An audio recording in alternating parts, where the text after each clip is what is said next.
Yeah, Zalae What do is running, I think, the mid-range hunter list uh, that we saw. Like, not the secret hunter, like the heavy secret hunter list.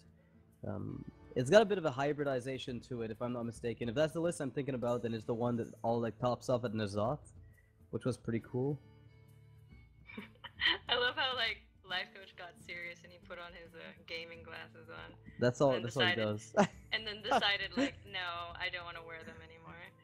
The frame distracts me right now. I can't afford this. I can't see the cards clearly. Like, I'm sponsored by this gaming glasses company, so I should put them on. Oh, never mind. This sucks. I can't stand them. It makes Uh, everything yellow. yeah, do you have a pair of those? Me, I actually bought a pair just to try it, you know, because like people Interesting. said it helps the eye strains. I don't know. But I like, haven't noticed that I when I just don't use really them. wear it. Hey, Falcony, is it Falcony Punch? Or Falcony Punch, yeah. Falcony Falcony Punch. Punch. Was wearing them yesterday. Oh, interesting. Didn't notice it. You I did just not didn't pay look at attention. him. I was looking at the games. I apologize. I'm a bad caster. I should be looking at my co-caster.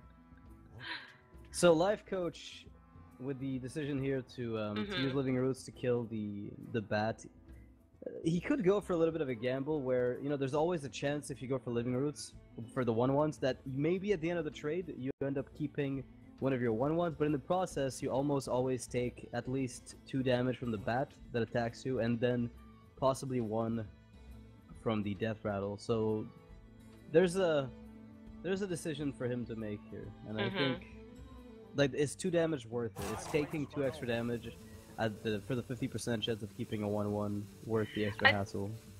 I don't mind. Um, I'm just really interested to see what Life Coach would do here. But he doesn't need to, but it's also, it's also fine. Because I mean, like later, if he's willing to take on like 2 damage until he swipes, but I don't think that's a good idea. Yeah. So yeah, because the idea here is either you deal 2 damage to the bat to kill it and it doesn't get the swings, or you make 1/1s and it swings, then you Mhm. trade and maybe you keep an extra 1/1, or you use your hero power. I think he'll have to use wild growth either way, so I don't think your hero power ring turn 2. It's just one of those situations where the gain is really 2 health and the chance at a 1/1. If you go for the little saplings. I like the little saplings better than just using 2 damage on it. Because there's a chance it could just go face the death rattle. Wow, Zalae initiates the trade. Okay, so Lifecoach's decision was not punished at all. In fact, he got the better of both worlds, where he dealt damage to the bat, did not take any damage to face at all. I guess the reasoning is for Zalae to protect the grandmother. Yeah. It's definitely that. And of course we're gonna see the wild. I mean, Life Coach is taking his time to really think through all his plays, even though, you know, the answer here is definitely wild growth. Yeah, you'd be hard pressed to find a better turn 2 play than Wild Growth, just in general. But Lifecoach was trying to figure out, what is my opponent trading away a Fiery Bat into my 1/1s? Like, what does it mean? What is he afraid of? Does he have that little follow-up that he has to value the 3/2? Or does he have the Houndmaster in hand and desperately wants to make sure he keeps a beast up by that point? Kind of a game of information, and I think it's pretty tough to figure out exactly what the opponent's playing. Lifecoach is walking around the room. He's like, you know what? I'm gonna close this window. There's too much noise outside. I'm gonna put my glasses on. There you go. There you go. He has a choice of swiping this board, but then it would break the grandmother, the kindly grandmother's death rattle, or he could feral rage down the Leok here. Yeah, I'm partial to Feral Rage if I have to make a play here, because now that you picked up the Thalnos especially, I think it just got a ton better. With the Blood Mage swipe setup, you can just have for later on. Is there a world in which you Drake? Oh, actually, you could. Yeah, it's a pretty tough call, because if you go for the Drake, then you give a good possible kill command, or a quick shot trade if it's there. Even a bow plus a trade would be excruciating. Houndmaster is also a threat if you go for the Drake, because you can always use it on Leok, make it a 4/6 and get the trade on the Drake. So there's a trade-off to playing the Drake, but it also sets up like a softened board for when you go for the Blood Mage Swipe. Yeah, so he does choose to coin out the Drake. A big thank you to Tyson Zalae for hosting the channel. Thanks so much, guys. And of course, we're gonna see the Houndmaster come down here, but is he going to put it? I think he's probably gonna put it on the Grandmother and then trade into the. Or wait, no. He could put it on Leok. It's fine. Yeah, I think if his goal, as we saw earlier, is to protect the Death Rattle from the Grandmother, we saw him earlier trade the Bat to keep the Grandmother safe. I think one of the big reasonings here is I want to keep the Grandmother as protection against swipe.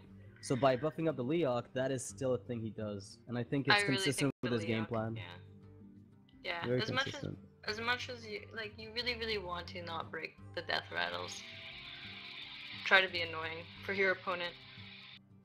Yeah, you really want to make sure that whenever they decide to swipe, it's going to cause them a bit of a headache. Yeah, really liking the Leok play, but so he does go for the Grandmother, so he just figures, you know what, you can't swipe me here no matter what. That's probably what he's thinking at that point. So straying away from the initial game plan, just realizing that the swipe doesn't affect me here, but he's gonna be surprised when he sees the Blood Mage Thalnos with the swipe. That's a bit of a different story. But you have to, if he does that, he has to innervate it out. I think that's fine. Like, that's an acceptable trade-off. I guess it does leave you with a really awkward turn 6 where you just Mire Keeper and do very little else. But you could This board is pretty threatening. You would not play around a second Houndmaster, so the beasts only matter insofar as there's this fringe case where there's a second one or a kill command burst coming your way. You do, however, need to address the board. So whether you go for Fel Rage to kill Leok, to set up a Blood Mage swipe on something like a Houndmaster, is the question. I think the Blood Mage swipe is okay here because, well, we see that he has another Houndmaster. I think the threat of damage coming in is just too big. Like, you need to be able to do this before turn 5 comes around, because once that happens, then you're one turn away from high main, and that's just when you're the one who's trying. You're kind of forced to respond when high main comes down. Oh, there we go. Speaking of the devil. Yeah, and his Thalnos can now contest the Houndmaster that's left on the board.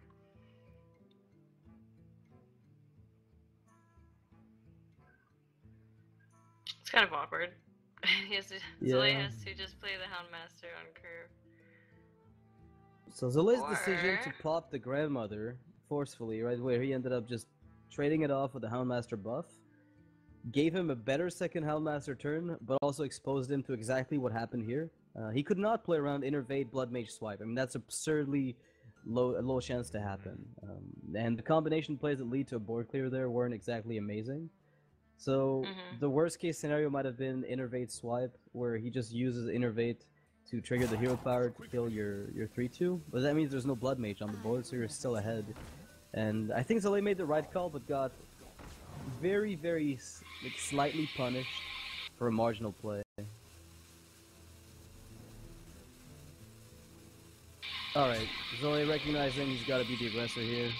Yeah, I was about to say, like, uh-oh, you don't really want to trade into the Thalnos, but, like, spell damage is always annoying to leave up on the board. In this case, even if there were no spell damage, swipe would work almost as well. So I think that's the reasoning behind leaving Blood Mage up, is if he has swipe, regardless of whether or not you pop the Blood Mage, he still clears your board. If you swipes the Houndmaster that's full health and then hero powers down your Secret Keeper, you've lost your board, and that's that. Like, the Blood Mage Thalnos doesn't really change the math, so I guess it's really bad when high main comes out, though. But yeah, that's good spotting. But yeah, you're right. He did see one swipe, so it's not likely he'll have the second one, but you never know.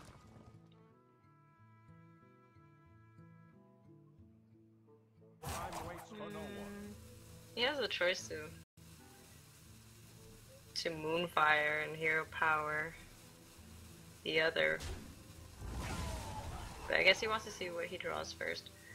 Gets an Innervate.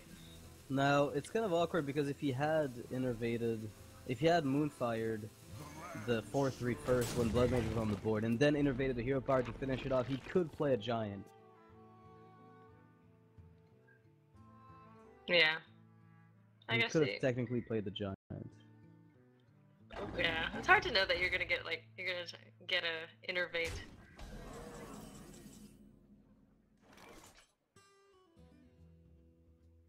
Alright, so Raven Idol is going to give him some options. This high main is currently not the easiest thing to answer.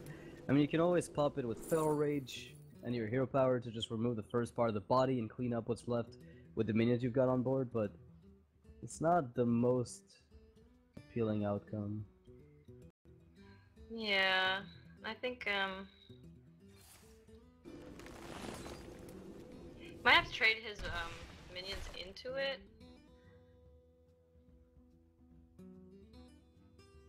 Now the issue is the high main is still representing a lot of damage per turn. That's the base, that's the thing we have to remember is, right now, even though he can play the Giant and it seems good, and it probably is overall, the issue he's running into is, this high main connecting to 6 would be a disaster, because it just gives Zalae a reason to stop just taking care of the board. At that point, right, when you've got a high main on board, the opponent's down to 12, barring like a nightmarish Feral Rage Moonblade Portal, you can often just push damage.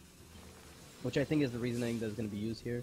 Lifecoach may be trying to trap Zalae into going face, and then use Feral Rage defensively, and then force Zalae to take a step back and reevaluate. Meanwhile, he'll have developed his own board. Could be a trap play. I like that, if that's what Lifecoach is gunning for. You know what? If he Raven idled that turn and got a Moonfire, he could have dropped the Giant. Or even Innervate, you're right. He just didn't have enough time. Because, the rope was that was sticking. a very tough turn. Yeah, I think he's set up on the trap play, and it was a good one. Ragnaros! Oh, Rag. Goodness gracious. Okay. That's just more damage right there. And he has a choice too. I think he's just gonna play his... I think he could just Hero Power here. Just honestly, I don't dislike any play. There's so much he can do, right? Right, yeah, even the Freezing Trap is fine against a minion on the board. Yeah, I think going face is pretty consistent with what he's had to do so far. Ever since the turn the swipe landed from Blood Mage, Zalae realized, well, I can't start trading, it's kind of pointless. And now that I'm so far ahead and so close to getting it done, with a quick shot in hand, with a hero power as well, like all these things really add up to a sick reason to just go for the lethal. And now, Feral Rage is going to slow down Zalae a little bit. I think Lifecoach setting up this trap is going to play out very, very well. And ooh, oh Mark my of the god. Wild. He has to get Mark of the Wild and put it on his Giant. That's a 10-10 with Taunt. You don't go through that easily without Deadly Shot or Hunter's Mark. Right. I don't see a lot of people using Hunter's Mark. That's pretty much gone. It's just not a card you see pretty much at all anymore. So, you know what's worse too is if he wants to go through the Arcane Giant that you set up with Mark of the Wild, you end up in a spot where you have to throw a kill command into it more likely than not.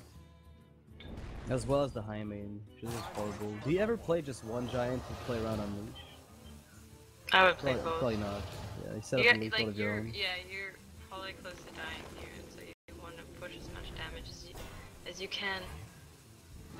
So yeah, he's just gonna hero power down that Rag and trade into Barnes, or he's just gonna go face. Oh yeah, I could trade into the Barnes. Okay, chooses to go face, set up lethal. I like that play a lot from Lifecoach. He recognizes that he developed two Giants for a reason, and that reason is not starting to play around Unleash and killing the 4/4 to prevent his Giant from dying. It's just, I want to be getting the counter kill next turn. I'll never tell. Zalae will cycle the quick shot, so that'll leave the Giant at 7 health. Tracking. Could be another quick shot? Who knows? Kill command. We'll see what he gets in a minute. Now we can't see the discovery given that it's on the other side of the board, but at this point, at 2 mana left over, I think you're looking for another quick shot, or call the wild for your turn 9. That's also not a bad option. If you think you live, if somehow you think you live, which you might, right? Like there's Casey. there's still a reason for Lifecoach to start making trades to stay safe. Call the wild might have been picked up if it were there, so maybe it just wasn't. Oh my goodness! Oh, that's lethal. Lethal right there. That is so insane. So the thing is, Zalae was forced to be aggressive with Hyman, or at least he chose to be aggressive. He could have made trade a little bit earlier. We talked about this. But Lifecoach set up a trap where he put Feral Rage out exactly when Zalae was on the verge of closing the game and chose to be aggressive because he was so close to winning. And Lifecoach gaining health just stopped Zalae dead in his tracks. And suddenly Lifecoach is on the reverse kill. I think it was the taunt. Like, the taunt was a huge thing. Like, even if he didn't have the gaining the health, he'd still be at 10, right? Yeah. Oh, right, there was a... But it's still lethal with the hero power, Feral Rage. Lifecoach was considering what secret it might be that would maybe not be totally forgot about the freezing trap. But yeah, good play by Lifecoach. He's going to be bringing out his mage against Lifecoach's druid again. Lifecoach's got the wild growth and innervate, as well as the idol. So that's a start that ramps up to the giants super quickly. Right, it's kind of like a dream start there. And we can see, maybe Zalae's Tempo Mage might sweep it just like Orange's, who knows?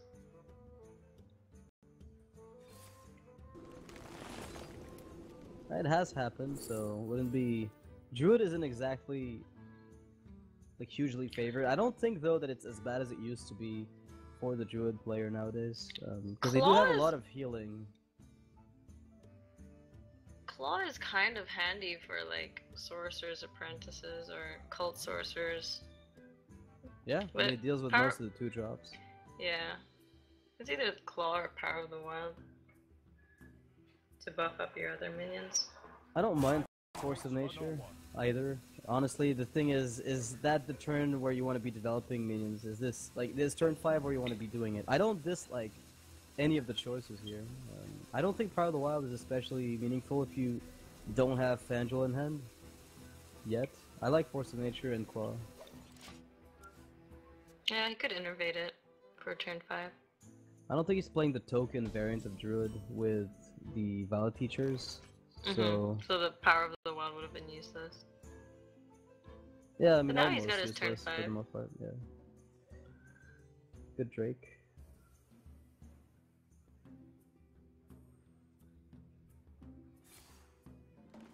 So he will have 4 mana, and the decision to either use the Innervate now to get the Drake out.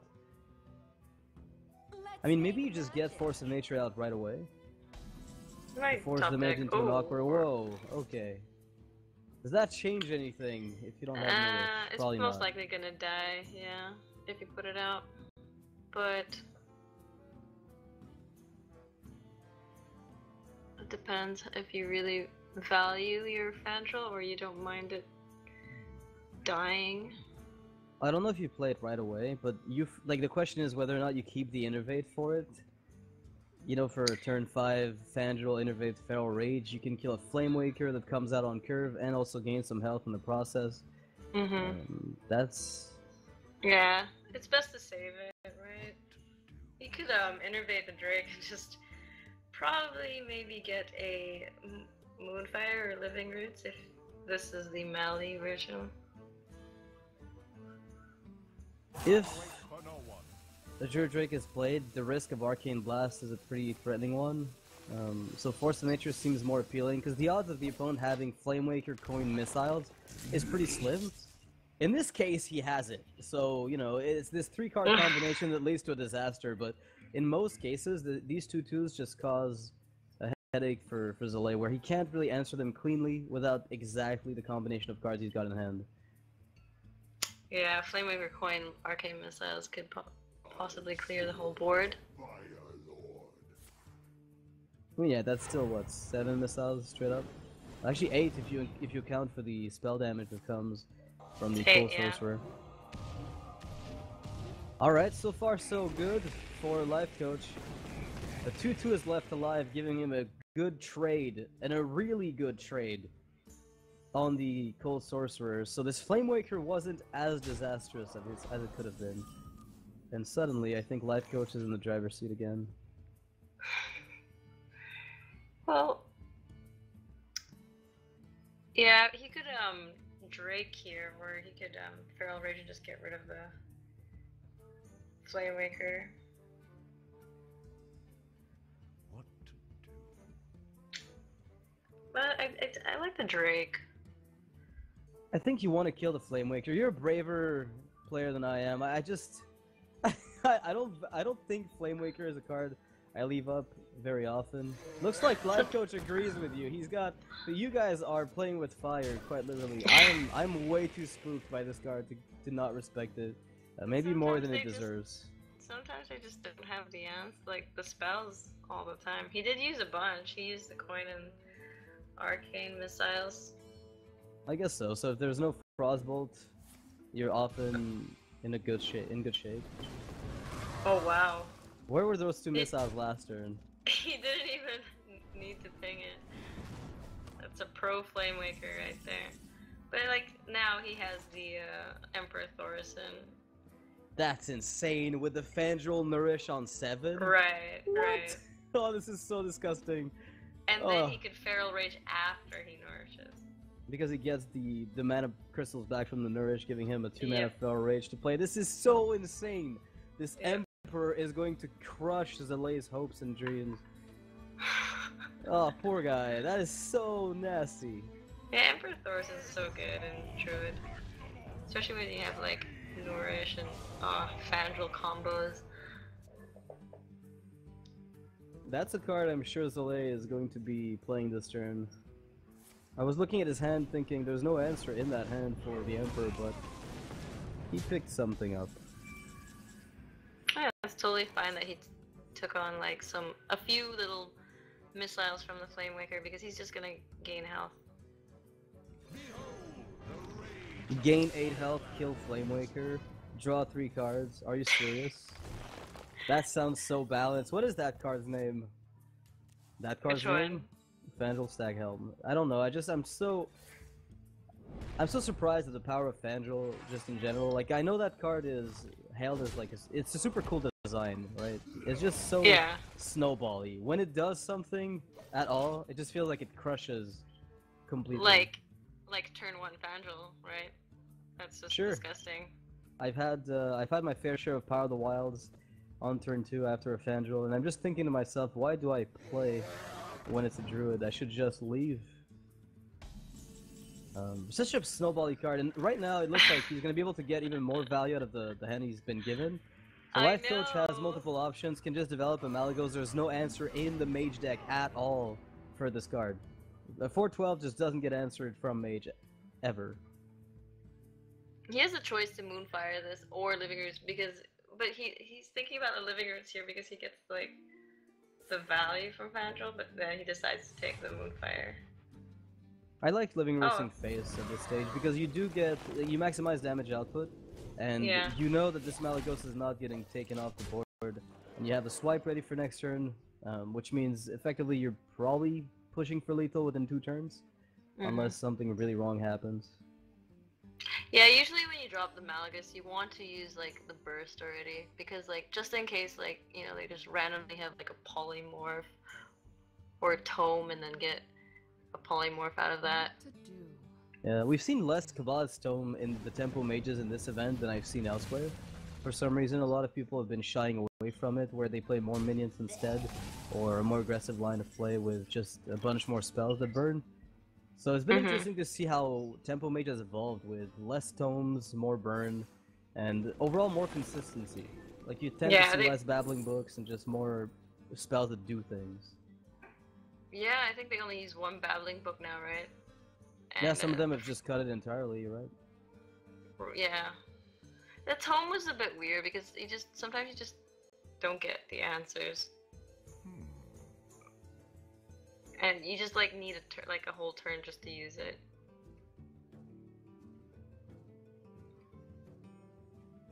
Life coach trying to make sure he makes the perfect decision, as always. The land serves me. I mean, the tundra isn't that scary because, It just dies to crossfire. That's the sad Yeah. part. and It's it's not like there's any beasts in Mage, right? You're making me question it because you know there's a lot of those cards that just have a tag on them that don't matter. Like the I'm pretty Collateral sure Codes there's Murloc no tag beast. doesn't matter. Yeah, I don't There's think so no either. beasts in Mage. Alright, so we've got the mirror match. Wild Growth for Zalae in the opening hand, something you probably are more than happy to see. Given that your life is on the line here, losing this match would mean you just get blown out. It is pretty important for him to have the ramp. If not an advantage in ramp over the opponent, then at least have a way to equalize. And Life Coach is pondering how slow he can afford to play this. Yeah, the Nourish is always like some. I don't usually like to keep Nourish if I'm going first, but sometimes with the Innervate, you're like, you could actually Innervate it out on turn 3. Malachus. He's got Okay. 2 Nourishes. I feel it's actually better to get 2 of them than just the one, because often you can ramp up, like you can justify innervating to the first one, and then get the ramp, and then just draw off the second. I hate it. I hate those games where you just don't get your Nourish until the very end. Yeah, that's pretty terrible. When, especially when the opponent gets theirs at the right time. That's when it feels even worse. And now Life Coach trying to figure out if getting Barnes out now is worth it. I mean, you do get a turn or 2 of pressure, but if Wild Growth into Swipe comes out, that's gonna feel pretty painful. I don't. You wouldn't have a turn 3 though, unless. I think you just Hero Power and then just like Innervate the Nourish and then have more options later. I agree. It's just one of those cases where you can high roll an Emperor Thorson and put out 6 damage over 2 turns. Or a Rag. Or a Rag. Why not?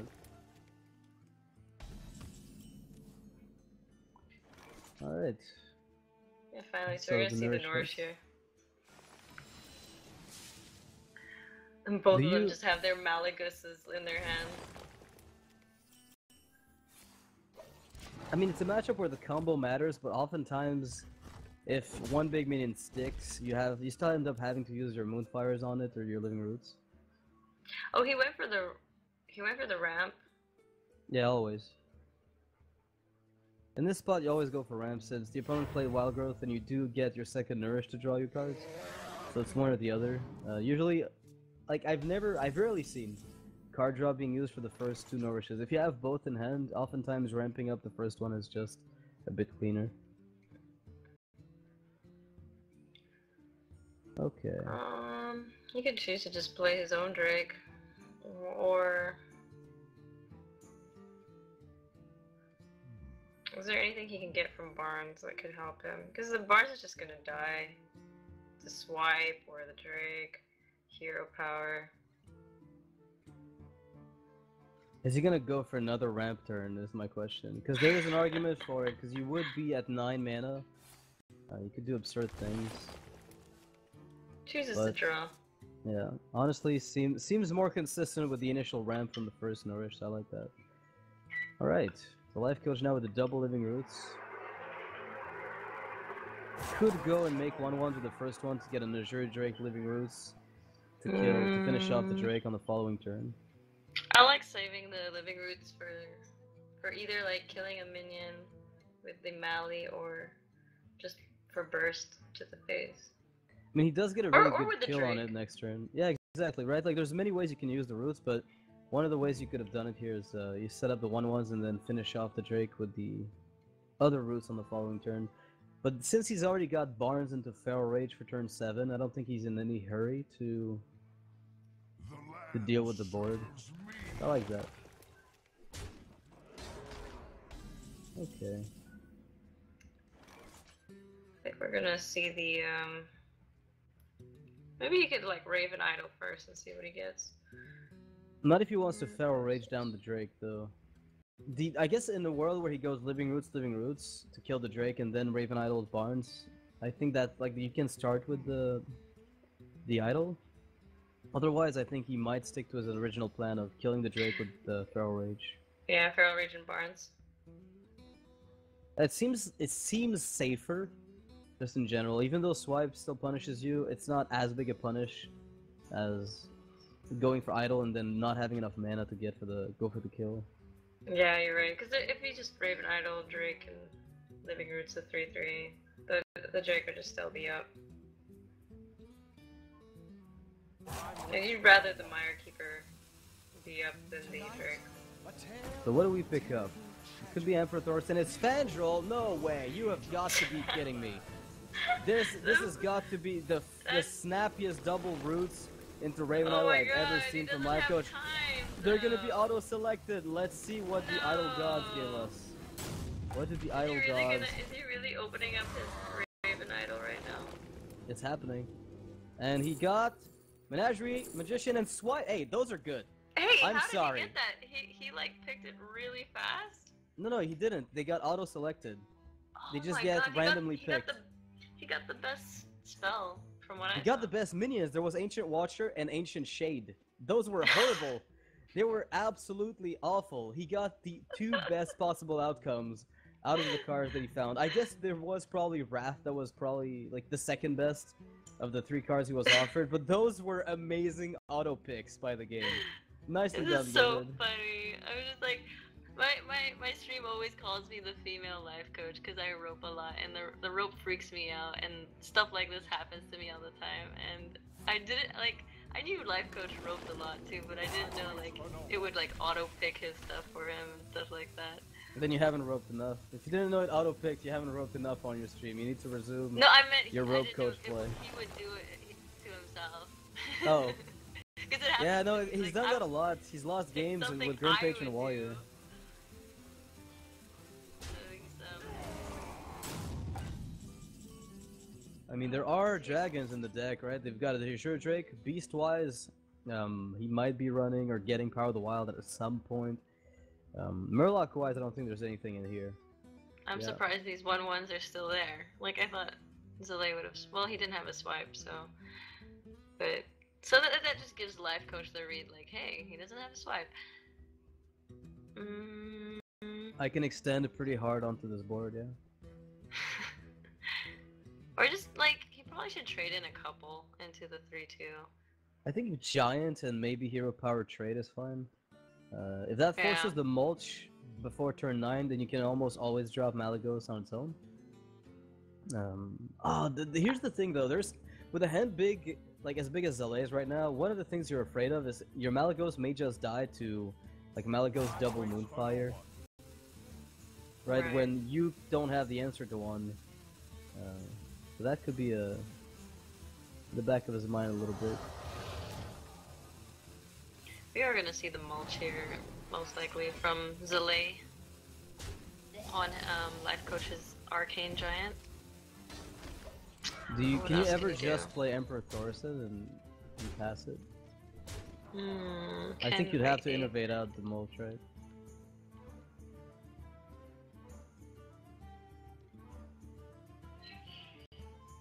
Well, Lifecoach would have lethal. If, Now, I believe he's gonna be forced to go for if he plays the Emperor at all, which is really appealing based on the hand size. I think he will have to innovate out the mulch, just to prevent a disaster from occurring. Because there is right now still, 14 damage on board straight up, yeah, and I being think at that 22 makes- health, you're probably dead. that makes sense.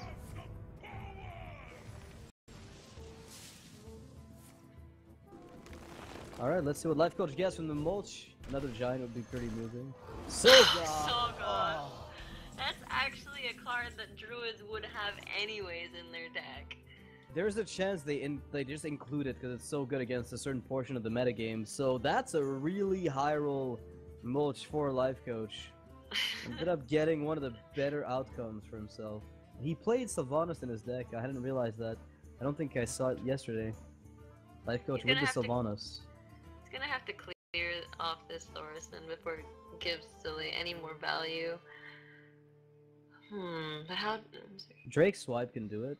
Honestly, it's pretty Clean. straightforward. Yeah, it seems good. I mean, maybe you swipe face for 5 and trade away a minion, but since you weren't swiped for 2 turns, I'd value those 1/1s really highly. Yeah, it's mana efficient. Time waits for no one.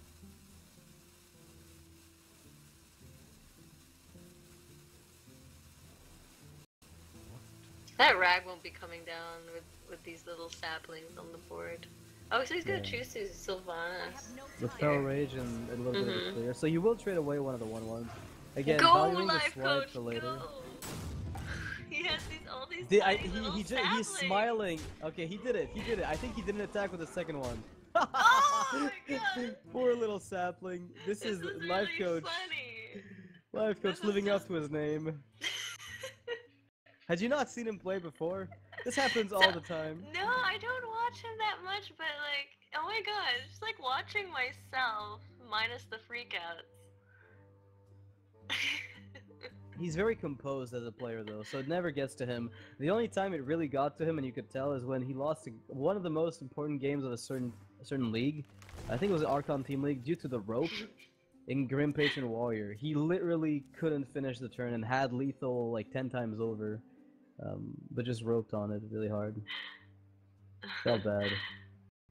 Because I know, like, those tiny little saplings just take time to actually attack the face, and the end of the rope is a lie. You think you have time, but there is no, like, you sort of get the animation in, and then when you watch it, you're like, what?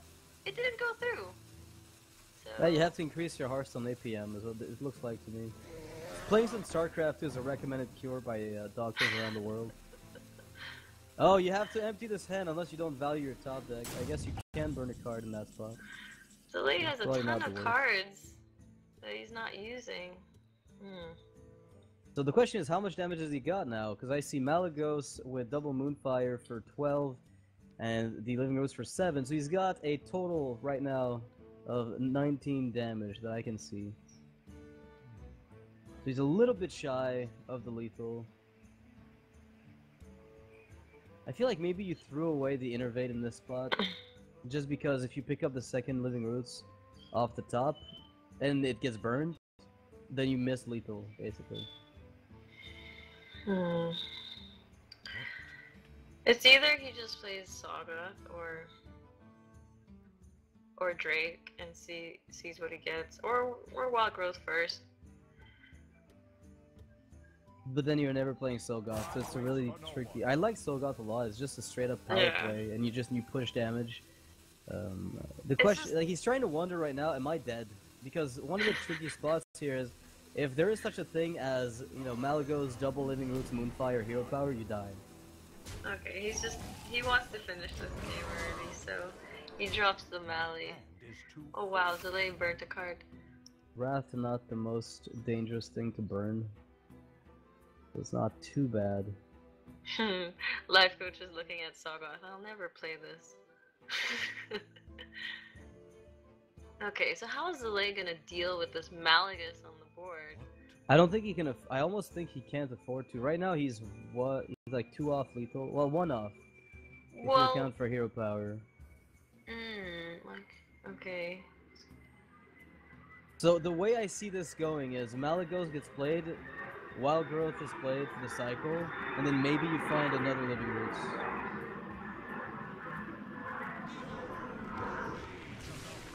Is there a plane flying over your house? Oh, you can hear it? Yeah, no, it looks like she's in my living room. Lady Plane is in my living room. No, he has to get rid of this Mally. Okay, so he's gonna go for the longer game and hope he doesn't give his opponent Malagos, because the 1/1s come out from Fangirl. I really like the play. Because my idea was he would push for lethal and try to land the, like a very fortunate top deck Living Roots and get the win that way. Wow, he swung it around. No, the Malagos gets stolen. That is gonna lock out the game in favor of Lifecoach. And the match, 3-0. Lifecoach with the perfect 25%. Granted, let's be honest, even if the outcome had been different, I think Lifecoach had a pretty big edge in terms of like the health lead that he was sitting That on. is nuts. I wish I could steal a Malekith with my Sylvanas.